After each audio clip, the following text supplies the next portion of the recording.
네, 봄입니다. 그리고 또 결혼철이죠. 결혼 참 좋은 일인데요. 그 결혼에 따르는 혼수 장만 때문에 인상 쓰는 경우가 종종 있습니다.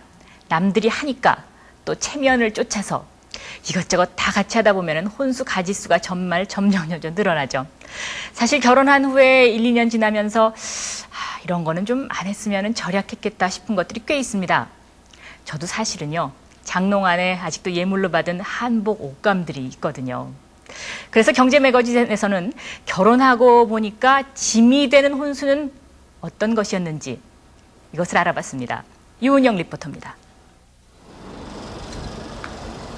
결혼 2년 차인 주부 원선희 씨. 지난 가을 이사할 때 신혼살림 때문에 애를 먹었습니다.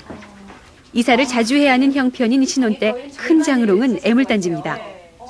다른 친구들 보면은 방에 또 종이 안 맞아가지고 이렇게 막 엇갈려서 놓고 따로 떼어놓고 이런 경우가 참 많더라고요. 그리고 이사를 하다 보니까 이런 그 수평 같은 것도 이렇게 안 맞고요. 문이 수평이 안 맞고요. 이런 문짝 같은 것도 제대로 안 돼가지고 이렇게 막 흔들려요.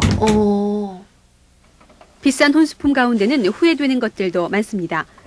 아주 특별한 날이 아니면 햇볕을 보기 힘든 예물. 처음에는 욕심이 나서 이것저것 많이 했어요. 그랬는데 이렇게 생활을 하다 보니까 잘 안 하게 되더라고요. 혼수품을 고르다 보면 자칫 과소비를 하기 쉽습니다. 적게 잡아 7, 8년은 써야 하고 일생에 단 한 번이라는 생각이 앞서 무리를 하는 경우가 많기 때문입니다. 결혼한 지 3년 된 최선영 씨 역시 혼수품을 생각하면 이만저만 속상한 것이 아닙니다. 특히 이불과 한복은 장만 차지할 뿐 무용지물입니다. 이불 많이 안 한다고 했는데도 지금 침대를 많이 쓰고 있기 때문에 거의 이불을 사용할 일이 없어요. 한복이 지금 이렇게 있는데요. 이것도 그때 그 예단으로 다 하니까 기본적으로 한 2번씩은 하는데 사실 뭐 명절 외에는 거의 입을 일이 없어서 여기도 있고 지금 부피가 많이 차지해가지고 침대 밑에다 넣어놨거든요. 그래요? 큰 것만을 산 가전제품도 후회되기는 마찬가지입니다. 집 크기를 고려하지 않고 산 50인치 TV는 집안을 가득 메웁니다. 집을 먼저 구한 게 아니고요. 이제 텔레비전을 먼저 이제 욕심이 나서 먼저 사놓고 그다음에 이제 집을 결정했던 거여가지고 이 거리상으로 봤을 때는 사실 텔레비전 보는 게 사실은 욕심. 직장 생활에 바쁜 최 씨는 가스 오븐 렌지의 오븐은 결혼 후 딱 한 번 써봤습니다. 주위에서 다들 결혼할 때 유행처럼 많이 해가지고 일단 하게 됐는데 사실 오븐은 거의 사용하지 않고 있어요. 그래서 가스 전기, 수도요금이 많이 나오는 식기세척기는 창고에 처박힌 지 이미 오래입니다. 다시 시집간다 그러면은 이거 안 할 것 같아요. 하지 말라고 좀 얘기해주고 싶어요. 동생이나 뭐. 작년에 결혼한 남녀 한 쌍의 결혼 비용은 7,630만 원.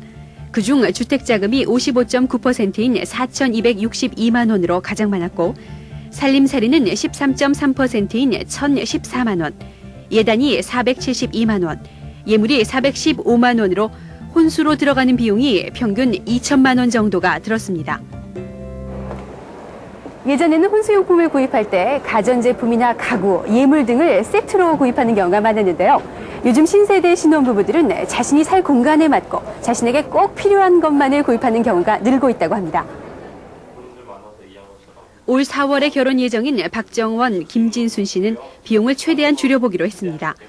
결혼식장도 무료 예식을 할 수 있는 회관으로 정했고 예단도 양갓집 합의로 생략하기로 했습니다. 예물은 어떻게 할 거야? 제 동생이 그 결혼 축하한다고 그 사준 시계인데요. 이 시계 그냥 뭐 한 참으면 될 것 같아요. 한 1년 된 건데. 그리고 반지는 새로 코플링 하나 하고요. 신부 쪽 오빠가 분가하며 두고 간 냉장고와 가스레인지를 물려받기로 했습니다. 사용하던 세간도 대부분 그대로 쓰기로 했습니다. 그러니까 침대는 좀 작으니까 침대만 그냥 하나 사고 뭐 책상이나 책장, 화장대는 뭐 아주 멀쩡하니까 그냥 가져도 될 것 같아. 집만 되고 당장 필요 없는 것은 과감히 사지 않기로 결정하고 사야 할 것도 가장 싸게 살 수 있는 방법을 찾습니다. 저희는 장롱 같은 가구를 전혀 안 사고 그냥 가구는 침대 정도로만 사고요. 그다음에 지금 말한 그 전자제품 종류만 조금만 사면 될 것 같아서 뭐 많이 잡아봤자 뭐 한 300만 원 안팎 정도면 필요한 물건 다 구입할 수 있을 것 같아요. 체면 때문에 사실 많이 하죠. 양갓집도 그렇고 친구들한테도 보여주기 위한 이런 그러니까 남 보이기 위한 예물이 되고 이러면 안 되는 거 아니겠어요? 신혼살림 사정이나 실용성을 따져보지 않고 사들이는 혼수품. 경제적 낭비가 큰 데다 집안 애물단지로 남는 경우도 많습니다. 경제매거진 유은영입니다.